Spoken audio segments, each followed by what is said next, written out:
این امیره، جوونی 24 ساله، دانشجو و ورزشکاری سحرخیزه.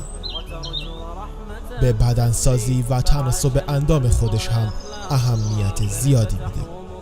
ملاقات با دوستاش رو دوست داره هر روز صبح بدوه و مثل هر جوون دیگه‌ای به خودش میرسه. آره، امیر جوونی مسلمانه. الحمدلله نماز میخونه و همه نمازها رو هم سر وقت میخونه. نماز میخونه تا به آرامش برسه. امیر از دعا کردن و راز و نیاز با پروردگارش لذت میبره.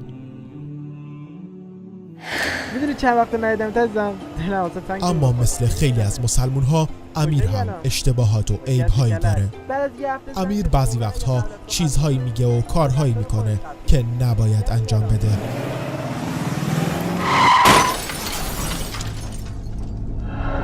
كل نفس ذائقة الموت. امیر از پیشمون رفت.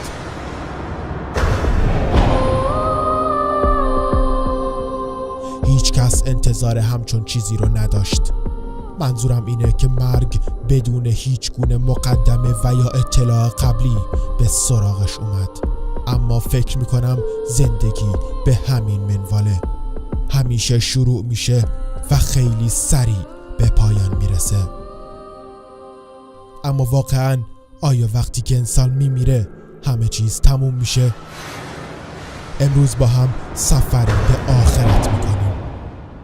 میگند که تو فقط یک مرتبه زندگی میکنی، اما حقیقت اینه که همه چیز به زندگی دنیا خلاصه نمیشه.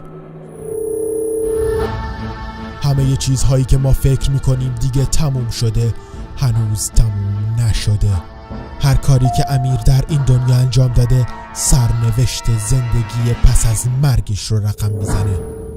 به چی داری گوش میدی؟ ابله خاموشش کن. کاش میتونست چند گام، فقط چند گام به عقب برگرده. خاموشش کن دیوونه. خواهش میکنم. امیر آرزو میکنه کاش میتونست بعضی از چیزها رو تغییر بده.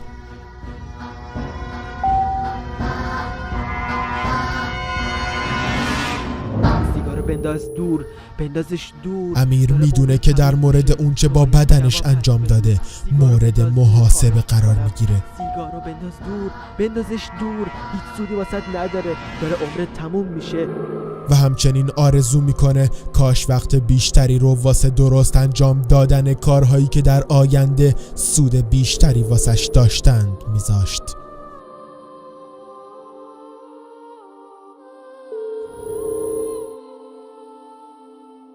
همچنین آرزو میکنه کاش زمان بیشتری به نماز و دعا اختصاص میداد.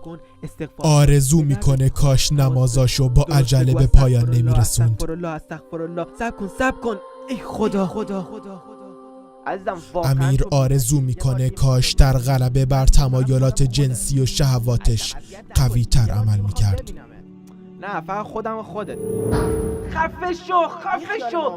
احمق مگه چقدر میخوای زنده بمونی؟ شیطون تمام وجودتو گرفته. ساکت شو. خفه شو. بیچاره تو میمیری. من چطور جواب این کثافت کاریاتو بدم؟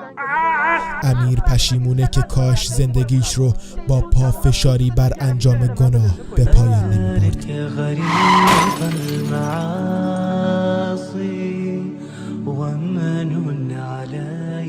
و هنگامی که مرد یادش اومد که باید با خداوند متعال روبرو بشه و دیگه پشیمونی فایده ای نداره. تمام روابط پنهانی که با دخترها داشته، تمام سیگارهایی که کشیده، تمام نمازهایی که با عجله خونده، تمام اوقاتی رو که با گوش دادن به چیزهای حرام به هدر داده، همه اونها الان محاسبه میشه. این پایان زندگی امیر نیست، بلکه نقطه آغازه.